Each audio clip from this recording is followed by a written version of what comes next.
In your book, you talk about a new way of being a Secretary of State. And it has more to do with, as you describe it, it's more like a relay race, and you carry the baton for just so far. Pick it up, you also hand it off. So if we're not talking about big strokes like Secretary George C. Marshall's plan to rebuild Europe or Henry Kissinger getting Nixon to China, is there a single issue that in your time as Secretary of State you feel you owned? Just owned it. Oh, absolutely. But the most important thing I did was to help restore America's leadership around the world. And I think that was a very important accomplishment. We were flat on our back when I walked in there the first time. We were viewed as being untrustworthy, as violating our moral rules and values.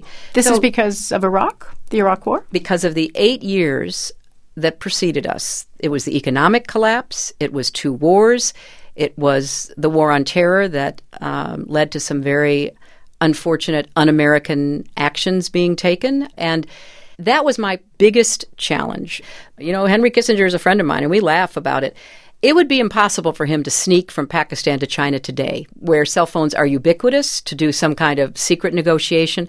That world doesn't exist anymore. So we have to be living in the times in which we find ourselves.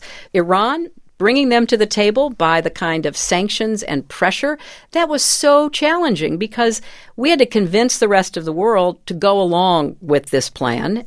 And then I had to go around and convince countries not to buy Iranian oil, even though they desperately needed it. So this is hard work, and it's painstaking work. It's building those relationships. It's garnering that trust.